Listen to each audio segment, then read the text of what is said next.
I think the main problem I see with what's happening on the left in regards to Palestine is everybody is getting extremely emotionally involved, and it's causing tunnel vision. And trust me, I get it. I see all the videos and footage and more than that. I subscribe to some Telegram channels where I see bodies, dismemberment, bones sticking out of bodies. I see it. And it affects me too. Trust me, I'm not immune to this. But it is important to understand that there are other key players involved in all of this. Like I have said from the beginning, Putin has taken the side of Hamas. And that needs to start conjuring up questions in your mind. Why? What is his goal in this? What does he have to gain? Today he showed up with a meeting at the UAE, and he's meeting with Saudi Arabia. Now remember, he and Saudi Arabia are also aligned because of OPEC.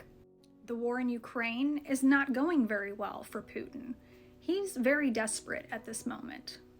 I want you to watch this video all the way through. Good afternoon, everyone.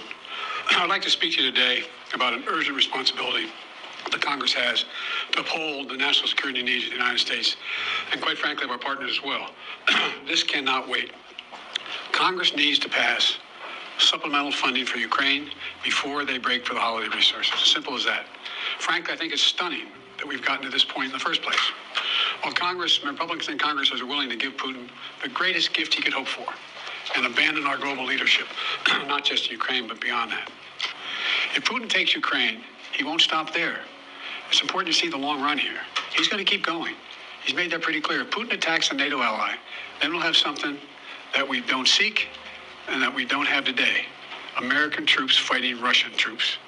American troops fighting Russian troops if he moves into other parts of NATO. Extreme Republicans are playing chicken with our national security, holding Ukraine's funding hostage to their extreme partisan border policies. And now they're willing to literally kneecap Ukraine on the battlefield and damage our national security in the process. Look, I know we have our divisions at home. Let's get past them. This is critical. Petty, partisan, angry politics can't get in the way of our responsibility as a leading nation in the world. We can't let Putin win. Say it again, we can't let Putin win. It's in our overwhelming national interest and international interest of all our friends. Before Ukraine, many Americans didn't see themselves in a Cold War with Russia, didn't see Russia necessarily as a major enemy, but here he's describing America as a major enemy. How important is it to understand the different worldviews of Americans and of Russians about what's happening and how different they are? Well, the one thing one has to understand is that the Russians are systematically wrong about how much attention Americans pay to Russia. The Russians think about America all the time. Americans only think about Russia when they have to.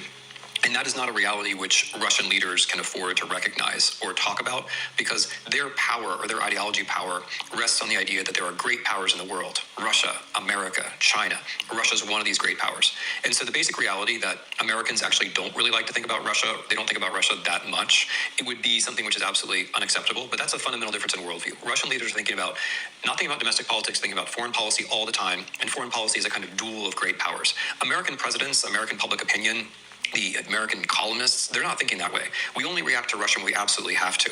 I mean, we reacted very, very late and very, very weak to the Russian intervention in the American election in 2016.